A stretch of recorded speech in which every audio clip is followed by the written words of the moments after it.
Welcome to Surya tutorials. तो कैसे हो आप लोग। आज हम लोग जो है क्लास 12th के फिजिक्स के यूनिट नंबर फर्स्ट जो कि हमारी इलेक्ट्रोस्टैटिक है उसके chapter number first electric charge and electric field के सेकेंड लेक्चर को पढ़ेंगे।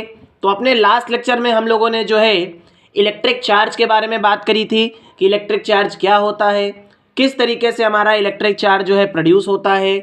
अब गोल्ड लीफ माइक्रोस्कोप क्या होता है, साथ ही साथ हम लोगों ने जो है बेटा मटेरियल्स का क्लासिफिकेशन किया था मूवमेंट ऑफ चार्जेस के बेसिस पे।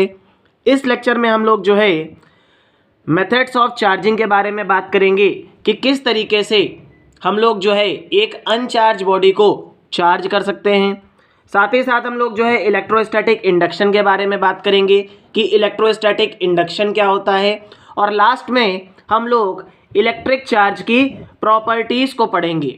तो methods of charging of a body बहुत ज़्यादा इंपॉर्टेंट टॉपिक है आपके बोर्ड एग्जाम के पॉइंट ऑफ व्यू से। और साथ ही साथ ये जो प्रॉपर्टीज़ ऑफ इलेक्ट्रिक चार्ज है ये भी आपके बोर्ड एग्जाम्स के पॉइंट ऑफ व्यू से बहुत ज़्यादा इंपॉर्टेंट टॉपिक है। यहाँ से हर साल आपके एग्ज़ाम में क्वेश्चन पूछा ही जाता है। तो चलिए वीडियो को स्टार्ट करते हैं। वीडियो बहुत ज़्यादा इंपॉर्टेंट होने वाला है। अगर अभी तक आप लोगों ने फर्स्ट लेक्चर को नहीं देखा है तो आप लोग जो है लेक्चर नंबर फर्स्ट को भी देख लीजिएगा। चलिए शुरू करते हैं। तो यहाँ से अगर हम लोग जो है बात करें बेटा तो जनरली वी हैव 3 मेथड्स। हम लोगों के पास क्या होते हैं बेटा 3 मेथड्स होते हैं जिनका यूज़ करके हम लोग क्या कर सकते हैं, कोई भी अनचार्ज बॉडी को चार्ज कर सकते हैं। तो फर्स्ट मेथड हमारा क्या होता है चार्जिंग बाय रबिंग और फ्रिक्शन। सेकेंड मेथड हमारा होता है चार्जिंग बाय कंडक्शन। तो यहाँ पे हम लोग कंडक्शन की हेल्प से क्या करते हैं, कोई भी अनचार्ज बॉडी को चार्ज करते हैं। एंड लास्ट मेथड हमारा होता है चार्जिंग बाय इंडक्शन। तो ये मेथड आपके बोर्ड एग्जाम में हर साल पूछा जाता है, यहाँ से क्वेश्चन आना ही आना है। तो एक एक करके हम लोग जो है बेटा इन तीनों मेथड्स को समझेंगे। तो सबसे पहले हम लोग बात करेंगे चार्जिंग बाय रबिंग और फ्रिक्शन। तो यहाँ पे होता क्या है बेटा कि हमारे पास मान लीजिए 2 बॉडीज़ हैं, एक बॉडी ए है और एक बॉडी बी है। तो जब हम लोग ए और बी को आपस में रब करते हैं तो देखिए ए और बी को जब हम लोग आपस में रब करते हैं तो यहाँ पे क्या होता है कि जिस बॉडी की मान लीजिए ए वाली जो बॉडी है अगर इसकी इलेक्ट्रॉन एफिनिटी ज़्यादा होगी तो ये क्या करेगा, इलेक्ट्रॉन को एक्सेप्ट कर लेगा। क्योंकि इलेक्ट्रॉन एफिनिटी क्या होता है आपका बेटा, ये आपके एटम की वो टेंडेंसी होती है जिससे वो क्या करता है, इलेक्ट्रॉन को अपनी तरफ अट्रैक्ट करता है। तो देखिए जब हम लोगों ने ए और बी बॉडी को रब किया तो यहाँ पे क्या होंगे, जो इनकी आउटर मोस्ट शेल होगी ये इंटेंगल्ड हो जाएगी और जिस बॉडी की इलेक्ट्रॉन एफिनिटी ज़्यादा होगी वो क्या करेगा, इलेक्ट्रॉन को एक्सेप्ट कर लेगा। अब अगर ये इलेक्ट्रॉन को एक्सेप्ट करेगा बेटा तो इसके पास नेगेटिव चार्ज आ जाएगा और बी वाला क्या करेगा, बी वाला इलेक्ट्रॉन को डोनेट करेगा। और अगर ये इलेक्ट्रॉन को डोनेट कर रहा है बेटा तो इसके ऊपर क्या आ रहा है, पॉजिटिव चार्ज आ रहा है कि नहीं आ रहा है। तो देखिए हम लोगों ने क्या किया, दोनों बॉडीज़ को रब किया और रब करने के बाद जिसकी इलेक्ट्रॉन एफिनिटी ज़्यादा थी उसने क्या किया, इलेक्ट्रॉन को एक्सेप्ट किया और नेगेटिव चार्ज बन गई। और जिसकी इलेक्ट्रॉन एफिनिटी कम थी उसने इलेक्ट्रॉन को डोनेट किया और वो पॉजिटिव चार्ज हो गई। तो देखिए when 2 object rub each other transfer of charge take place. Now one of the object lose electron and the other gain electron. तो देखिए जब भी 2 ऑब्जेक्ट को हम लोग रब करेंगे तो एक बॉडी इलेक्ट्रॉन को लूज करेगी और दूसरी इलेक्ट्रॉन को गेन करेगी। तो this happens due to the electron affinity of one body is high. अब ऐसा क्यों होता है, क्योंकि इनमें से एक की इलेक्ट्रॉन एफिनिटी क्या होगी, ज़्यादा होगी। So the body which loose electron becomes positive. तो देखिए जो बॉडी इलेक्ट्रॉन को लूज करेगी वो पॉजिटिव हो जाएगी और जो बॉडी इलेक्ट्रॉन को गेन करेगी इट बिकम्स नेगेटिव चार्ज। तो देखिए यहाँ पे दोनों बॉडीज़ के ऊपर चार्ज आ गया, ए वाले के पास क्या आ गया, नेगेटिव चार्ज आ गया और बी वाले के पास क्या आ गया बेटा, पॉजिटिव चार्ज आ गया। अब अगर हम लोग इन दोनों बॉडीज़ को अलग कर दें तो देखो हम लोगों को चार्ज मिल गए कि नहीं मिल गए। तो this method of charging is known as electrification, ठीक है, बाय फ्रिक्शन। तो देखिए इस मेथड ऑफ चार्जिंग को हम लोग क्या बोलते हैं बेटा, इलेक्ट्रिफिकेशन बाय फ्रिक्शन भी बोलते हैं या चार्जिंग बाय रबिंग और फ्रिक्शन बोलते हैं। अब हम लोग जो है बेटा नेक्स्ट मेथड को देखते हैं, that is charging by conduction. तो देखो इस मेथड में क्या होता है कि हमारे पास 2 बॉडीज़ होती हैं, एक बॉडी मान लीजिए हमारे पास एक स्फीयर ए है जो कि हमारा चार्ज है, और एक स्फीयर बी है आपका जिसके पास कोई भी चार्ज नहीं है। अब हम लोग जब इन दोनों बॉडीज़ को कांटेक्ट में लेकर के आएंगे, जब आपका ए वाली बॉडी बी वाली बॉडी के कांटेक्ट में आएगी बेटा, तो यहाँ पे क्या होगा, क्योंकि इसके पास ज़्यादा चार्ज है, ये क्या करेगी, अपने चार्ज को ट्रांसफ़र करेगी बी वाली बॉडी के पास। और कब तक ट्रांसफ़र करेगी, जब तक दोनों में इक्विलिब्रियम नहीं हो जाता है। तो यहाँ पे सिंपली क्या हो रहा है, हम लोग एक चार्ज बॉडी को लेकर के चल रहे हैं, एक अनचार्ज बॉडी को लेकर के चल रहे हैं। जैसे ही अनचार्ज बॉडी चार्ज वाली बॉडी के पास आएगी तो यहाँ पे क्या होगा, ये चार्ज वाली बॉडी क्या करेगी, इलेक्ट्रॉन्स का ट्रांसफ़र करेगी या पॉजिटिव चार्ज को इधर डोनेट करेगी और ये चार्ज को शो करने लगेगी। अब आप इन दोनों को अलग कर दोगे तो क्या होगा, इन दोनों के पास चार्ज हो जाएगा कि नहीं हो जाएगा। अब यहाँ पे आप लोग जो है इसको एक कॉमन एग्जांपल से समझ सकते हो। सपोज करो बेटा आपके दो फ्रेंड्स हैं, एक फ्रेंड जो है बेटा इसके पास बहुत ज़्यादा पैसे हैं और दूसरे के पास बहुत कम पैसे हैं। तो जब ये कम पैसे वाला ज़्यादा पैसे वाले के पास जाएगा, कहेगा कि हमें कुछ पैसे दे दो, तो ये क्या करेगा, बड़े आसानी से दे देगा, क्योंकि इसके पास बहुत ज़्यादा पैसा है और इसके पास पैसा है नहीं। ठीक इसी तरीके से यहाँ पे भी हो रहा है, एक बॉडी चार्ज है, इसके पास ज़्यादा चार्ज है, जैसे ही इसके कांटेक्ट में आएगी ये क्या करेगा, कुछ इसको डोनेट कर देगा और तब तक डोनेट करेगा जब तक कि यहाँ पे चार्ज आपके इक्विलिब्रियम में नहीं हो जाते हैं। तो इस मेथड से जब हम लोग कोई भी अनचार्ज बॉडी को चार्ज करते हैं तो ये हमारा क्या कहलाता है, कंडक्शन मेथड कहलाता है। So when we bring an uncharge body close to a charge body then charge move to uncharge body, तो हमारे चार्ज क्या करने लगते हैं, अनचार्ज बॉडी की तरफ मूव करने लगते हैं एंड दस मेक इट चार्ज, जिसकी वजह से क्या होती है, जो बॉडी होती है वो चार्ज हो जाती है। And this method of charging of body is called charging by conduction. और इस मेथड से जिस भी बॉडी को हम लोग चार्ज करते हैं वो क्या कहलाता है, चार्जिंग बाय कंडक्शन कहलाता है। समझ में आ गया कि नहीं आ गया। थर्ड मेथड हमारा क्या है, चार्जिंग बाय इंडक्शन। उसको समझने से पहले हमको सबसे पहले पता होना चाहिए बेटा कि इलेक्ट्रोस्टैटिक इंडक्शन क्या होता है। तो देखिए, when a charge body is bought near an uncharge body the charges in uncharge body gets polarized, this phenomena is called the electrostatic induction. अब देखिए होता क्या है बेटा कि हमारे पास एक अनचार्ज बॉडी है। अब देखो ये जो अनचार्ज बॉडी है इसकी सरफेस के ऊपर क्या होगा, होमोजीनियस हमारा चार्ज डिस्ट्रीब्यूट होगा। भाई यहाँ पे इस तरीके से चार्ज डिस्ट्रीब्यूट होगा कि इसका जो नेट चार्ज आ रहा होगा, जो टोटल चार्ज होगा यहाँ पे 0 होगा, प्लस और नेगेटिव चार्ज हमारा इक्वल होगा यहाँ पे। तो इस तरीके से हमारे चार्ज डिस्ट्रीब्यूट होंगे। तो देखिए इंडक्शन मेथड से पहले है। अब हम लोग यहाँ पे क्या करेंगे बेटा कि हम लोग इस मेटेलिक सरफेस के, ये जो हमारी मेटेलिक सरफेस है या हम लोग बोलेंगे जो हमारी बॉडी है, इसके जस्ट पड़ोस में हम लोग क्या ला के रख देंगे, एक चार्ज बॉडी को ला करके रख देंगे। और मान लिया कि हमारी ये चार्ज बॉडी यहाँ पे क्या है, नेगेटिव चार्ज है। तो देखो यहाँ पे जो रैंडम चार्ज का डिस्ट्रीब्यूशन था, अब ये नेगेटिव चार्ज क्या करेगा बेटा, ये पॉजिटिव चार्ज को अपनी तरफ अट्रैक्ट करेगा। तो यहाँ पे क्या होगा बेटा, नेगेटिव और पॉजिटिव चार्ज के बीच में क्या लगेगी, अट्रैक्शनल फोर्स लगेगी, और ये चार्जेस हमारे क्या कहलाएंगे, बाउंड चार्जेस कहलाएंगे। साथ ही साथ अगर हम लोग यहाँ पे देखें तो देखिए ये नेगेटिव चार्ज बॉडी है, तो ये क्या करेगी, नेगेटिव चार्ज वालों को रेपल करेगी। तो देखिए यहाँ पे जो भी हमारे पास नेगेटिव चार्ज होंगे ये क्या करेगी, इनको रेपल करने की कोशिश करेगी। तो ये चार्जेस आपके क्या कहलाएंगे बेटा, फ्री चार्जेस कहलाएंगे। ठीक, तो अब यहाँ पे जो आपका रैंडम डिस्ट्रीब्यूशन था चार्ज का, ये क्या हो रहा है, ये पोलराइज हो रहा है। और इसी फिनोमेना को कि हमारी जो अनचार्ज बॉडी थी इसके जो चार्जेस थे यहाँ पे क्या हो गए, पोलराइज हो गए, जैसे ही हमने एक यहाँ पर चार्ज बॉडी ला करके रखी। This phenomena is called electrostatic induction. ये फिनोमेना हमारा क्या कहलाता है, इलेक्ट्रोस्टैटिक इंडक्शन कहलाता है। सिंपल सी चीज़ है, इसमें बेटा कुछ भी नहीं होता है। हमारे पास एक अनचार्ज बॉडी है, ठीक, इस अनचार्ज बॉडी में होमोजीनियस चार्ज डिस्ट्रीब्यूट है। हम लोगों ने यहाँ पे किया, एक चार्ज बॉडी को लाकर रखा। तो मान लीजिए अगर नेगेटिव चार्ज है तो ये क्या करेगा, पॉजिटिव वालों को अपनी तरफ अट्रैक्ट कर लेगा, तो ये बाउंड चार्जेस कहलाए। नेगेटिव वाला नेगेटिव वालों को रेपल करेगा, तो ये आपके फ्री चार्जेस कहलाए। ठीक, तो यहाँ पे एक्चुअल में क्या हो रहा है, हमारे चार्जेस का पोलराइजेशन हो रहा है और इसी फेनोमेना को हम लोग क्या बोलते हैं, हम लोग इसको इलेक्ट्रोस्टैटिक इंडक्शन बोलते हैं। समझ में आ गया कि नहीं आ गया? अब हम लोग जो है बेटा अपने नेक्स्ट मेथड को देखते हैं, that is charging by induction. तो यहाँ पे हम लोग क्या करेंगे, इंडक्शन मेथड का यूज करके हम लोग क्या करेंगे, कोई भी एक बॉडी को चार्ज करने की कोशिश करेंगे। तो देखिए बेटा यहाँ पे हमारे पास एक मेटेलिक सरफेस है, मान लीजिए हमारे पास एक मेटल है जिसकी सरफेस के ऊपर क्या है बेटा, होमोजीनियस चार्ज डिस्ट्रीब्यूट है। ठीक, यहाँ पे आपका जो चार्ज है ये होमोजीनियस डिस्ट्रीब्यूट है, मीन्स जितना पॉजिटिव चार्ज है उतना ही नेगेटिव चार्ज है। अब हम लोग यहाँ पे क्या करेंगे बेटा, एक चार्ज बॉडी को ला करके रख देंगे। हम लोगों ने क्या किया बेटा, एक चार्ज बॉडी को ला करके रखा और माना कि ये चार्ज बॉडी कैसी थी, पॉजिटिव थी।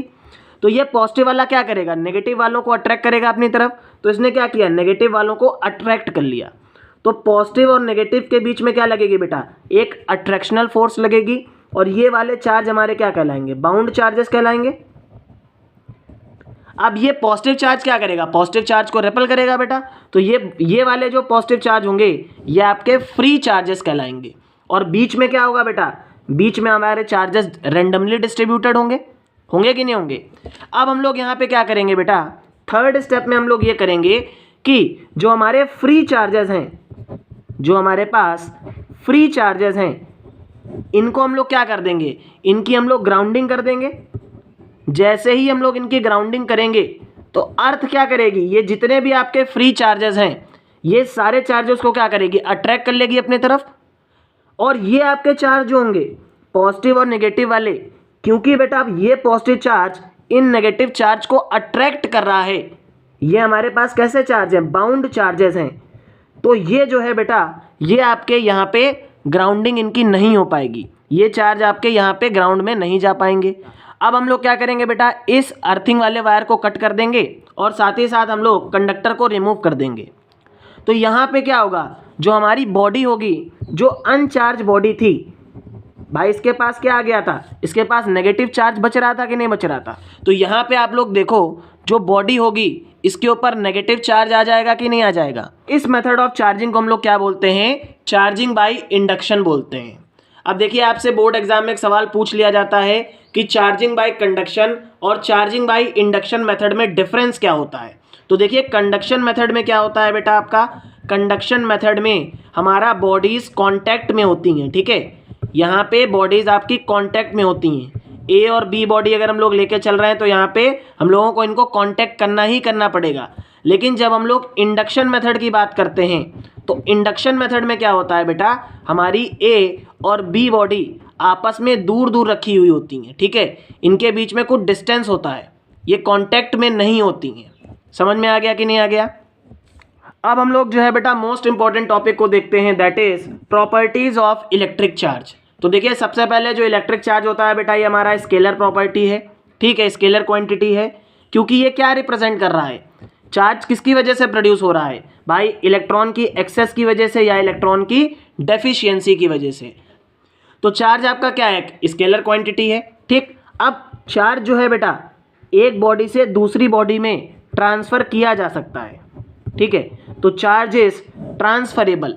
साथ ही साथ जो है बेटा जब भी हमारा चार्ज एक जगह से दूसरी जगह पे जाता है तो चार्ज आपका किसकी वजह से प्रोड्यूस हो रहा है, इलेक्ट्रॉन की वजह से प्रोड्यूस हो रहा है। और इस इलेक्ट्रॉन के पास क्या होता है, मास होता है। तो charge is associated with mass. जब भी हम लोग चार्ज की बात करते हैं बेटा तो कहीं ना कहीं हम लोग क्या करते हैं, मास की भी बात करते हैं। अब नेक्स्ट प्रॉपर्टी की बात करते हैं, that is very very important, quantization of charge. अब देखो क्वांटाइजेशन ऑफ चार्ज का मतलब क्या है, यहाँ पे अगर आप लोग क्वांटाइजेशन का मतलब समझ गए तो आप लोग सब कुछ समझ जाओगे। तो देखिए क्वांटाइजेशन का मतलब होता है क्वांटिटी से।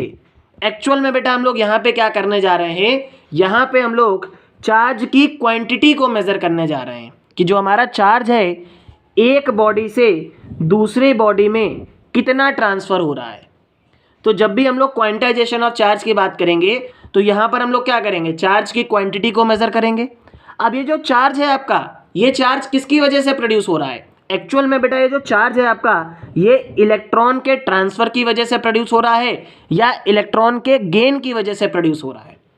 और आप लोगों को अच्छी तरीके से पता है कि electron is a fundamental property of an atom, it can not be broken further.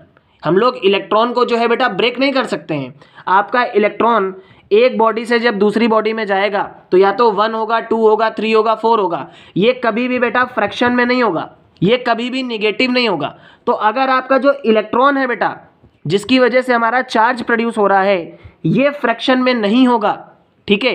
तो जो हमारे चार्ज है बेटा, क्योंकि चार्ज आपका इलेक्ट्रॉन की वजह से हो रहा है, तो चार्ज भी जो होगा बेटा आपका, ये कभी भी फ्रैक्शन में नहीं हो सकता है। तो the property of all free charges by virtue of which it is an integral multiple of charge on an electron.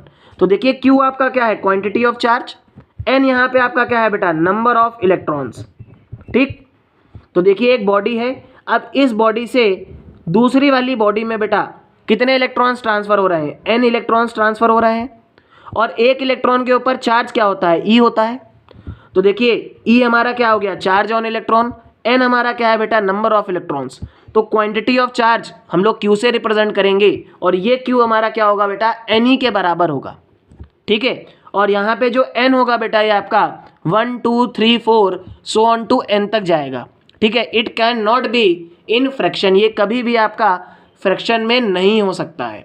समझ में आ गया कि नहीं आ गया। हम लोग जो है बेटा नेक्स्ट प्रॉपर्टी के बारे में बात करते हैं, that is additivity of charge. तो यहाँ पे हम लोग जो है ये देखेंगे कि बड़े आसानी से अपने लोग जो है चार्ज को ऐड कर सकते हैं मैथ्स के सिंबल रूल ऑफ अलजेब्रा की हेल्प से।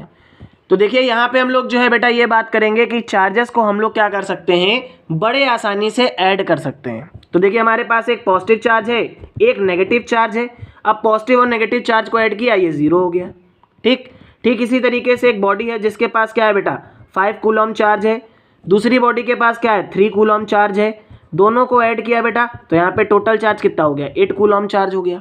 तो सिंपली यहाँ पे क्या कह रहा है कि हम लोग जो है किसी भी बॉडी के चार्ज को ऐड करके निकाल सकते हैं, ठीक है। तो देखो सिंपल से यहाँ पे क्या समझाने की बात कर रहा है कि जो हमारे चार्जेस हैं इनको हम लोग ऐड कर सकते हैं, जैसे हम लोग मैथ्स में नंबर को ऐड करते हैं सिंपली। अब नेक्स्ट प्रॉपर्टी के बारे में बात करते हैं, that is charge is conserve. अब ये जो चार्ज होता है बेटा, ये हमारा कंजर्व होता है, ठीक है। It can neither be created nor be destroyed, ठीक है। ना तो हम लोग इसको क्रिएट कर सकते हैं और ना ही हम लोग इसको डिस्ट्रॉय कर सकते हैं। फॉर एग्जाम्पल हम लोग यहाँ पे क्या कह रहे हैं बेटा, हम लोग यहाँ पे यूरेनियम ले रहे हैं, ठीक है। अब ये यूरेनियम जो है बेटा, इसका एटॉमिक मास कितना है, इसका एटॉमिक मास 238 है और एटॉमिक नंबर 94 है, ठीक है। जैसे ही बेटा हम लोगों ने क्या किया, क्योंकि ये बेटा आपका हाईली रेडियो एक्टिव एलिमेंट होता है, जैसे ही हम लोगों ने क्या किया, इसकी बम्बार्डमेंट करी, तो ये यूरेनियम आपका थोरियम में ब्रेक किया और यहाँ पे आपके हीलियम पार्टिकल्स प्रोड्यूस हुए। तो देखो आपका जो टोटल चार्ज है, देखिए इसका एटॉमिक मास 234 और यहाँ पे हीलियम का एटॉमिक मास 4। तो देखो आपका मास कंजर्व हो गया और साथ ही साथ जो चार्ज था, क्योंकि चार्ज आपका इलेक्ट्रॉन की वजह से प्रोड्यूस हो रहा है, तो यहाँ पे आप लोग देखो 92 हमारा थोरियम का एटॉमिक नंबर है और हीलियम का एटॉमिक नंबर 2। तो देखिए आपका जो चार्ज है ये भी क्या हो गया, कंजर्व हो गया कि नहीं हो गया भाई, चार्ज भी आपका कंजर्व रहा। यहाँ नेक्स्ट प्रॉपर्टी को देखते हैं कि charges in pair can be created और डिस्ट्रॉयड। तो देखिए इलेक्ट्रॉन और पॉजिट्रॉन को जब हम लोग बेटा जो है रिएक्ट कराते हैं तो ये क्या बनाते हैं बेटा, गामा पार्टिकल्स को बनाते हैं। तो ये प्रोसेस आपकी क्या कहलाती है, एनिलेशन कहलाती है। क्या कहलाती है, एनिलेशन कहलाती है। इसमें हम लोग क्या कर रहे हैं बेटा, इलेक्ट्रॉन और पॉजिट्रॉन को रिएक्ट करा रहे हैं और यहाँ पे हमको एक गामा रेडिएशंस मिल रही हैं। अब नेक्स्ट टर्म हमारा होता है पेयर प्रोडक्शन। अब पेयर प्रोडक्शन में हम लोग क्या करते हैं बेटा, हम लोग कोई भी एक हैवी मेटल को लेते हैं, ठीक है। हमारे मान लीजिए हम लोगों ने प्लेटिनम लिया। अब इस प्लेटिनम की हम लोग क्या कराते हैं बेटा, गामा रेस के साथ बम्बार्डमेंट कराते हैं। तो यहाँ पे हमको क्या मिल जाता है, इलेक्ट्रॉन मिल जाता है और पॉजिट्रॉन मिल जाता है। समझ में आ गया कि नहीं आ गया। तो देखिए आपका जो चार्ज है, कहने का मतलब ये है बेटा कि चार्ज आपका जो है ये हमेशा कंजर्व रहता है, ठीक है। अब देखो नेक्स्ट प्रॉपर्टी की बात करते हैं कि जो इलेक्ट्रिक चार्ज है बेटा, it is not a continuous quantity but it is a static process. जो इलेक्ट्रिक चार्ज होता है बेटा, ये आपका कंटिन्यू जो है डिस्ट्रीब्यूट नहीं होता है, ठीक है। ये आपकी स्टैटिक क्वांटिटी है। अगर किसी भी बॉडी में बेटा आपका चार्ज डिस्ट्रीब्यूट होगा, या तो वो 1 ट्रांसफ़र होगा, 2 होगा, 3 होगा, 4 होगा, 5 होगा। भाई किसी भी बॉडी में इलेक्ट्रॉन्स जब आपके मूव करेंगे तो या तो वो 1 इलेक्ट्रॉन ट्रांसफ़र करेगा, 2 करेगा, 3 करेगा, 4 करेगा। अचानक से कंटिन्यूअस फ्लो नहीं होने लगेगा, समझ रहे हो। तो यहाँ पे इलेक्ट्रिक चार्ज जो होते हैं आपके बेटा, ये कंटिन्यूस क्वांटिटी नहीं होती है, ठीक है, इट इज़ अ स्टेपिक प्रोसेस। ठीक, यहाँ पे आपके जो इलेक्ट्रॉन्स होंगे, जो चार्जेस होंगे, ये स्टेप वाइज मैनर में आपके डिस्ट्रीब्यूट होंगे। अब हम लोग जो है नेक्स्ट प्रॉपर्टी को देखते हैं, that is charge is invariant. तो देखिए चार्ज इज इनवेरिएंट का मतलब क्या है कि चार्ज जो है हमारा ये इंडिपेंडेंट होता है फ्रेम ऑफ रेफरेंस से। चार्ज जो होता है आपका ये कभी भी चेंज नहीं होता है स्पीड के बेसिस पे। ठीक है, अगर हम लोग जो है स्पीड के टर्म्स में चार्ज की बात करेंगे तो इसकी वैल्यू के ऊपर कोई भी इम्पैक्ट नहीं पड़ता है। अब एक नोट करके आप लोग बहुत इंपॉर्टेंट टर्म को समझ लीजिए कि अगर हमारा चार्ज रेस्ट में है तो इस रेस्ट चार्ज की वजह से क्या होता है, आपकी इलेक्ट्रिक फील्ड प्रोड्यूस होती है। अगर हमारा चार्ज जो है बेटा कांस्टेंट स्पीड के साथ मूव कर रहा है तो इसकी वजह से इलेक्ट्रिक फील्ड प्रोड्यूस होगी और मैग्नेटिक फील्ड प्रोड्यूस होगी। और अगर हमारा चार्ज जो है बेटा एक्सेलरेट कर रहा है, इसकी स्पीड जो है घट रही है, बढ़ रही है, तो यहाँ पे बेटा इलेक्ट्रिक फील्ड प्रोड्यूस होगी, मैग्नेटिक फील्ड प्रोड्यूस होगी और साथ ही साथ जो है ये एनर्जी को रेडिएट करेगा। और ये एनर्जी आपकी क्या कहलाती है, इसको हम लोग इलेक्ट्रोमैग्नेटिक वेव्स की फॉर्म में पढ़ेंगे। ठीक, तो आप लोगों को इसको याद रख लेना है कि अगर चार्ज रेस्ट में होगा तो इलेक्ट्रिक फील्ड प्रोड्यूस होगी, अगर चार्ज आपका कांस्टेंट स्पीड के साथ चल रहा है तो इलेक्ट्रिक फील्ड और मैग्नेटिक फील्ड दोनों प्रोड्यूस होंगी, और अगर चार्ज आपका एक्सेलरेट कर रहा है तो यहाँ पे इलेक्ट्रिक फील्ड भी प्रोड्यूस होगी, मैग्नेटिक फील्ड भी प्रोड्यूस होगी और साथ ही साथ आपकी इलेक्ट्रोमैग्नेटिक वेव्स भी प्रोड्यूस होंगी। तो देखो इस तरीके से हम लोगों ने जो है बेटा इलेक्ट्रिक चार्ज की सभी प्रॉपर्टीज़ के बारे में बात कर ली। अब अपने नेक्स्ट वीडियो में हम लोग जो है क्वांटाइजेशन ऑफ चार्ज के ऊपर जितनी भी न्यूमेरिकल्स हैं उन सारी न्यूमेरिकल्स को डिस्कस करेंगे। आई होप आप लोगों को वीडियो अच्छा लगा होगा। अगर वीडियो अच्छा लगे तो प्लीज़ चैनल को सब्सक्राइब कर देना, अपने फ्रेंड्स के साथ वीडियो को शेयर कर दीजिएगा। थैंक यू सो मच, मिलते हैं नेक्स्ट वीडियो में। Till then keep learning and keep enjoying.